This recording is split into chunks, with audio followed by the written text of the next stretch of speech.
অনেক ধন্যবাদ সবাইকে এই সুযোগটা দেওয়ার জন্য। যারা এই একটা বৈরী প্রাকৃতিক পরিবেশ তার মধ্যে সকলে উপস্থিত হয়েছেন, সেই জন্য আপনাদের সবাইকে ধন্যবাদ জানাচ্ছি। আসসালামু আলাইকুম। আজকে আমরা সবাই যেখানে আপনাদের সাথে কথা বলতে পারছি সেই জন্য সত্যি আমি খুব আনন্দিত। আমাদের বিজয়ের মাস ডিসেম্বর, আমি সবাই চলে যাও বিজয়ের মাস, এই বিজয় মাসে আমি আন্তরিক শুভেচ্ছা জানাই সবাইকে। আমরা অন্তত এটুকু বলতে পারি যে আজকে আমরা বিজয় দিবসটা এমন একটা অবস্থা পরিবেশে পালন করছি যেখানে মানুষের কথা বলার অধিকার নাই, ন্যায় বিচার করার অধিকার নাই, মৌলিক অধিকার থেকে মানুষ বঞ্চিত। এটাই হচ্ছে সবথেকে দুঃখের। আমাদের মহান নেতা জাতির পিতা বঙ্গবন্ধু শেখ মুজিবুর রহমানের নেতৃত্বে এই দেশ আমরা স্বাধীন করেছি। আমি জাতির পিতা বঙ্গবন্ধু শেখ মুজিবুর রহমানের প্রতি শ্রদ্ধা জানাচ্ছি। আমি শ্রদ্ধা জানাই জাতির চার নেতার প্রতি, ৩০ লক্ষ শহীদের প্রতি, ২ লক্ষ মা বোনের প্রতি। আমি আমাদের মুক্তিযোদ্ধাদের জানাই সশ্রদ্ধ সালাম। জনগণের ভোট ভাতের অধিকার, ভোট ও ভাতের অধিকার আদায় করতে যেয়ে যারা জীবন দিয়েছেন তাদের আমি শ্রদ্ধার সাথে স্মরণ করি। 2024 সাল,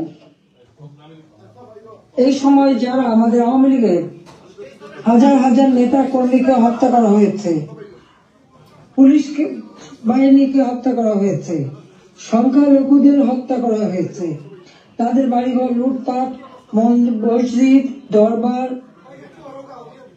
দরগা শরীফ, মন্দির, গির্জা, পাগোডা ধ্বংস করা হয়েছে।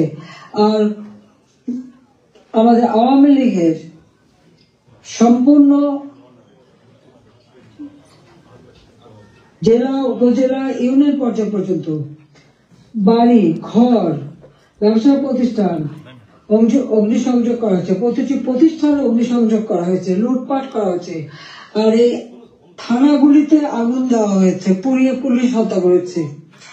কাজে বর্তমান যারা পুলিশ বাহিনী সহ আনসার বিজেপি যারা মৃত্যুবরণ করেছে, আমি তাদের সকলের আত্মার মাগফিরাত কামনা করি, পরিবারের প্রতি আমার সমবেদনা জানাই। আমি জাতীয় চার নেতার প্রতি শ্রদ্ধা জানাই। 15ই আগস্ট বাঙালির জীবনটা কলঙ্ক। মা ভাই সকলকে, আমার মা বেগম ফজিলাতুন্নেসা, আমার 3 ভাই কামাল জামাল রাসেল, কামাল জামালের নবপরিণীত সুলতানা রুজি, আমার একমাত্র চাচা শেখ আবু নাসের, মুক্তিযোদ্ধা আমাদের শেখ ফজলুল হক মনি, তার অন্তঃসত্ত্বা স্ত্রী আব্দুল রাউফ সানিয়াবাদ, তার 13 বছর মেয়ে বেবি, 4 বছরের নাতি সুকান্ত, 10 বছর ছেলে আরিফ, তার ভ্রাতুষ পুত্র ভাগ্নে সহ 15 আগস্টে যারা শাহাদাত বরণ করেছেন, আমি তাদের আত্মার মাগফিরাত কামনা করি। আমার বাবার military secretary brigadier Jamil Uddin এবং পুলিশ অফিসার সিদ্দিকুর রহমানকে আমি শ্রদ্ধা জানাই।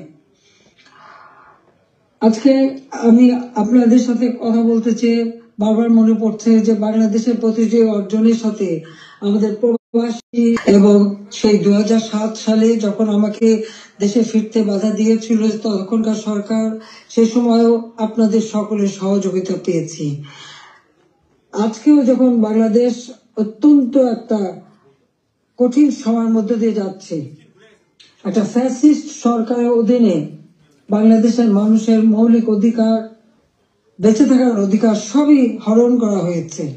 সারা বাংলাদেশ জ্বলছে, প্রতিটি প্রতিষ্ঠান আগুন দিয়ে পোড়ানো। সেই অবস্থায়ও প্রবাসীরা আজকে নির্যাতিত নিপীড়িত মানুষের পাশে আছেন।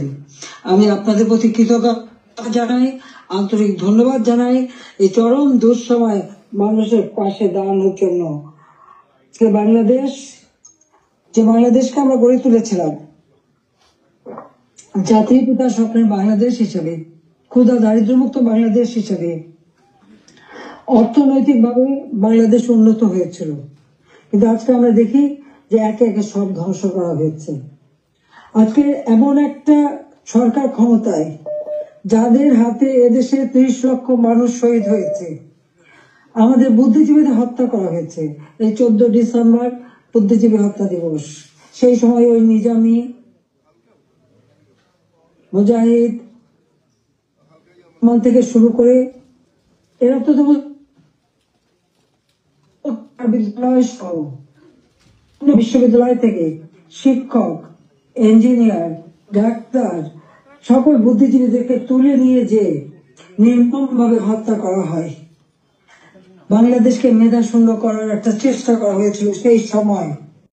এই সাথে সাথে এই আলবদর রাজাকার আল-শামস বাহিনী বানিয়ে আমাদের একদিকে গণহত্যা, পাকিস্তানি হানাদার বাহিনীকে সহযোগিতা করা, অপরদিকে বুদ্ধিজীবীদের হত্যা করেছিল, যারা সেই ডিসেম্বর মাসের 14 তারিখ মানে 10 তারিখ থেকে 14 তারিখ পর্যন্ত কয়েক শত বুদ্ধিজীবীকে নির্মম ভাবে হত্যা করে। আমি তাদের আত্মার শান্তি কামনা করি, মাগফিরাত কামনা করি। আমরা আওয়ামী লীগ 75 সালের পর 21 বছর পরে আমরা সরকার গঠন করি, জনগণের সেবা করি। 2009-2008 নির্বাচনে আমরা জয়ী হই। সেই নির্বাচনে আওয়ামী লীগ এককভাবে 233টা সিট পায়, আর বিএনপি পেয়েছিল মাত্র 30টা সিট।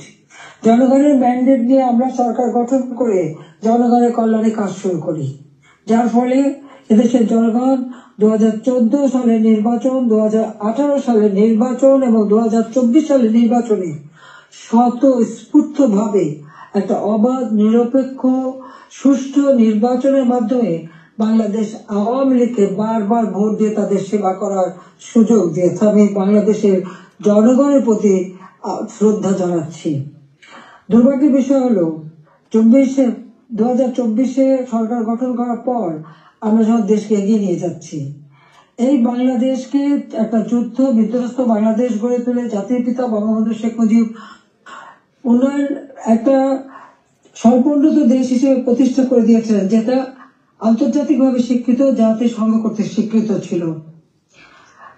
সেই স্বল্পোন্নত দেশকেই আওয়ামী লীগ সরকার গঠন করার পর 2009 সাল থেকে 24 সাল এই সময়ের মধ্যে, বিশেষ করে 2021 সালে 20 সালে যখন আমরা জাতির পিতার জন্মশতবার্ষিকী উদযাপন করি, 21 সালে যখন স্বাধীনতা সুবর্ণ জয়ন্তী উদযাপন করি, উন্নয়নশীল দেশের মর্যাদা এনে দিই, জনগণের মৌলিক চাহিদা পূরণ করি, দারিদ্র্যের হার 41 ভাগ থেকে 18.7 ভাগে নামিয়ে আনি, হত দরিদ্র যেটা 25.1 ভাগ ছিল সেটা আমরা 5.6 ভাগে নামিয়ে আনি। আমাদের লক্ষ্য ছিল বাংলাদেশ সম্পূর্ণভাবে অতি দারিদ্র মুক্ত হবে, আর সেই লক্ষ্য নিয়ে ব্যাপক কর্মসূচি বাস্তবায়ন করি। প্রতিটি গ্রামকে শহরে রূপান্তর করি, ঘরে ঘরে বিদ্যুৎ পৌঁছে দিই, খাদ্য নিরাপত্তা নিশ্চিত করি, দরিদ্র মানুষের জন্য বিনা পয়সা খাদ্য বিতরণ, মধ্যবিত্ত, নিম্নবিত্ত তাদের জন্য, নিম্নবিত্তদের জন্য 15 টাকায় চাল, আর মধ্যবিত্ত বা যারা স্বল্প আয়ের তাদের জন্য 30 টাকা চাল যাতে কিনতে পারে এবং ডাল, তেল, লবণ সহ কিনতে পারে। 1 কোটি পারিবারিক কার্ড আমরা তৈরি করে দিই টিসিবির মাধ্যমে, যাতে যারা ফিক্সড ইনকাম গ্রুপ, সীমিত আয়ের মধ্যে দিয়ে চলতে হয়, তাদের জন্য এই দ্রব্যমূল্যের উচ্চ মূল্যে তারা যেন কোনো মতে কষ্ট না পায়, সেদিকে লক্ষ্য রেখে আমরা সেই পদক্ষেপ নিয়েছিলাম। আমাদের লক্ষ্যই ছিল ক্ষুদ্র দারিদ্র্যমুক্ত বাংলাদেশ গড়ে তোলা। গৃহহীন, ভূমিহীন মানুষকে আমরা বিনা পয়সায় ঘর করে দিই। বাংলাদেশের 58টা জেলা সম্পূর্ণভাবে ভূমিহীন, গৃহহীন মুক্ত হয়, সেখানে কোনো মানুষ ভূমিহীন, গৃহহীন ছিল না, আর বাকিগুলিও করে দেওয়ার কাজ চলমান ছিল। আমরা এই বছরেই বাংলাদেশকে ভূমিহীন, গৃহহীন মুক্ত একটা মানব কল্যাণে রাষ্ট্র হিসেবে গড়ে তুলতে পারতাম, কিন্তু আমাদের দুর্ভাগ্য যে চরমভাবে একটা চক্রান্ত শুরু হয়। এই চক্রান্তটা যে করা হয়েছিল সেটা আপনারা নিজেরাই জানেন, যে এখানে ডক্টর ইউনূস সে বহুদিন থেকে চেষ্টা করেছিল, 2007-এও দল করার চেষ্টা করেছিল, ব্যর্থ হয়েছিল। এরপর সে ষড়যন্ত্রে লিপ্ত হয় এবং সেটা সে নিজেই বলেছে। যখন জাতিসংঘে গিয়েছিল, বিল ক্লিন্টন ফাউন্ডেশনের এক অনুষ্ঠানে বিল ক্লিন্টনের সঙ্গে পরিচয় করার সময় সে বলেছিল যে 2024 জুলাই 7 তারিখ থেকে যে কোটা আন্দোলন শুরু হয়, এটা কোনো ছাত্র জনতার আন্দোলন ছিল না, এটা ছিল তার মেটিকুলাসলি ডিজাইন করা একটা পরিকল্পিতভাবে আন্দোলন, যার মাধ্যমে আমাকে ক্ষমতাচ্যুত করে এবং তার মাস্টার মাইন্ড দিয়ে সে পরিকল্পনা করে এটা করেছিল। কথাটা বাস্তব, কারণ কোনো কোটা ছিল না, সব দাবি মানা হয়ে গেছিল। কিন্তু দাবি মানার পরেও কেন আন্দোলন চলে, আর এই আন্দোলনের কোনো নেতা কিন্তু খুঁজে পাওয়া যায়নি। যেখানে একটা গভীর চক্রান্ত সেটা বোঝাই যাচ্ছিল। তো এই চক্রান্তটা সে মেটিকুলাসলি করেছিল। তার চক্রান্ত 1, 2, 3 অর্থাৎ ABC, এভাবেই ডি, এভাবেই তার পরিকল্পনা করা। প্রথমে আন্দোলন সে সফল করলো, এরপর সব জ্বালা পোড়াও। জাতির পিতা বঙ্গবন্ধু স্মৃতি জাদুঘর, ওই ছবিটুকু তো আমরা 2 বোন পেয়েছিলাম, আমরা তো ভোগের জন্য নেইনি, জনগণকে এই সম্পদ দান করেছিলাম। সেই বঙ্গবন্ধু ভবন, স্মৃতি জাদুঘর আগুন পোড়ায় একসাথে, ওই লাইনে 9টা বাড়ি পোড়ায়, 4টা মানুষ পড়ে মারা যায়। খালি এখানেই না, সারা বাংলাদেশ আগুন দিয়ে জ্বালায় তারা। সেই মেট্রো, ওই ইউনুসের একজন সমন্বয়ক, সে নিজেই স্বীকার করেছে পুলিশ হত্যা এবং মেট্রো রেলে আগুন না দিলে নাকি তাদের বিপ্লব সফল হতো না। তো পুলিশ হত্যা এবং মেট্রো রেল আগুন দেওয়া, অর্থাৎ শুধু মেট্রো রেল না, যে কটা প্রতিষ্ঠানে আগুন দিয়েছে, বিটিভি থেকে শুরু করে আমাদের সেতু ভবন, সড়ক ভবন, দুর্যোগ মন্ত্রণালয় ভবন, সবই তাদের ওই পরিকল্পনার অংশ।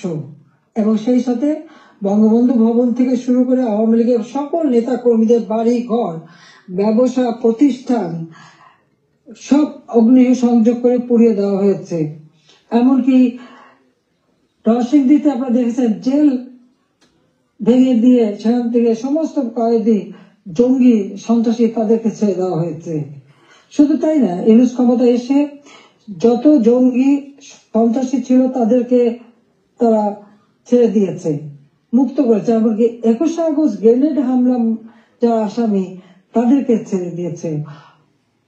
হলি অটিজেনে যেখানে জঙ্গি হামলা হয়, আমরা সেই হামলা মোকাবেলা করে সেখানে কিছু মানুষ উদ্ধার করি, কিন্তু অনেক মানুষকে তারা হত্যা করে। সেই অপরাধী জঙ্গি সন্ত্রাসী যাদের বিচার হয়েছিল, সাজাপ্রাপ্ত, তাদেরকেও মুক্ত করে দেয়। মানে এটা কোন ধরনের কাজ আমরা জানি না।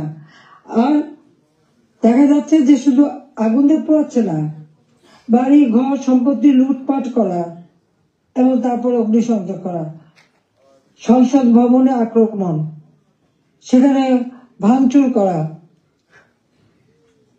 চিফ জাস্টিস তাকে অপমান করে, লাঠি সোটা নিয়ে তাকে অপমান করে তাকে পদত্যাগে বাধ্য করা, নির্বাচন কমিশন, পাবলিক সার্ভিস কমিশন, মানবাধিকার কমিশন করে এক এক প্রতিষ্ঠান, প্রত্যেকটা প্রতিষ্ঠান ধ্বংস করেছে, সকলকে সেখান থেকে বাধ্য করেছে পদত্যাগ করতে। আওয়ামী লীগের নেতা কর্মী শুধু না, আমাদের যারা বুদ্ধিজীবী, সাংবাদিক, 300 সাংবাদিকের অ্যাক্রেডিটেশন কার্ড বাতিল, চাকরিচ্যুত, 106 জন সাংবাদিকের বিরুদ্ধে হত্যা মামলা, এখন প্রায় 1700 সাংবাদিক গ্রেপ্তার, বন্দী। আওয়ামী লীগের কয়েক হাজার নেতা কর্মী, প্রায় 4-5 হাজার নেতা কর্মী তাদেরকে হত্যা করেছে, আহত করেছে। পুলিশ 3000-এর মতো পুলিশ পুলিশকে হত্যা করেছে। আনসার 40 জন আনসারের কোনো খবরই নাই, তাদের গুম হয়ে গেছে, তারা আর বাড়ি ঘরে আসতে পারে না, জানেও না তারা কোথায় আছে, তাদেরকে মেরে তাদেরকে লাশ পর্যন্ত গুম করে দেওয়া হয়েছে। সব ব্যবসায়ী, সাংবাদিক, সংস্কৃতি কর্মী, পেশাজীবী প্রত্যেকের বিরুদ্ধে মিথ্যা মামলা আর হত্যা মামলা। আমি জানি না পৃথিবীর কোন দেশে এত হত্যা মামলা হয় কিনা। আমার নিজের একার বিরুদ্ধেই তো বোধহয় 250 মামলা, তাও আবার হত্যা মামলায়। সেই গরুকেও তারা কিভাবে পিটিয়ে হত্যা করেছে, এই জামাত শিবির এবং আমাদের ইউনূস সাহেবের মানে সন্ত্রাসী ক্যাডাররা, সেটা নিশ্চয়ই আপনারা ভিডিওতে দেখেছেন। ছাত্রলীগের নেতাকে পায়নি, তার মা নামাজ পড়ছিল, তার মাথায় বাড়িতে তাকে সেখানে মেরে ফেলেছে। যুবলীগের নেতা এই মৌলভীবাজারে গত কালকের ঘটনা, 7 তারিখে করি, আমার সময় তো সংবাদপত্র, টেলিভিশন, রেডিও, সোশ্যাল মিডিয়া সবই তো সম্পূর্ণ স্বাধীনতা ভোগ করেছে। যার যখন যেরকম আলোচনা করা দরকার করেছে, টক শোতে যত রকমের সমালোচনা করা তারা করেছে। এ পর্যন্ত যাদের হত্যা করা হয়েছে,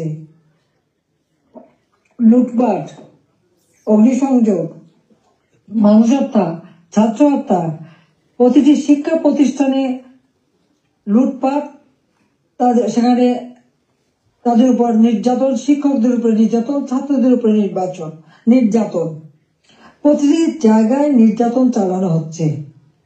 আপনি কি একবার ভাবতে পারেন? শিক্ষক, গুরুজন, শিক্ষককে দেখে ছাত্ররা ভয় পায়, সমীহ করে। আর আমরা কি দেখলাম? আমাদের মানে নোবেলের ট্রেনিং, কম্পিউটার ট্রেনিং এবং ইনকিউবেশন সেন্টার করে দিয়েছে, হাইটেক পার্ক করেছি, বঙ্গবন্ধু স্যাটেলাইট উৎক্ষেপণ করেছি, কর্মসংস্থান গ্রাম পর্যায় পর্যন্ত ওয়াইফাই কানেকশন, ব্রডব্যান্ড কানেকশন আমরা দিয়েছি, মানুষ কাজ করে খেতে পারে, ট্রেনিং দিচ্ছি। আর এখন বিদ্যুৎ নাই, কেউ কাজ করতে পারে না, প্রত্যেকটা গ্রামকে শহরে রূপান্তর করেছি আমরা, রাস্তাঘাট, পুল ব্রিজ সব করেছি।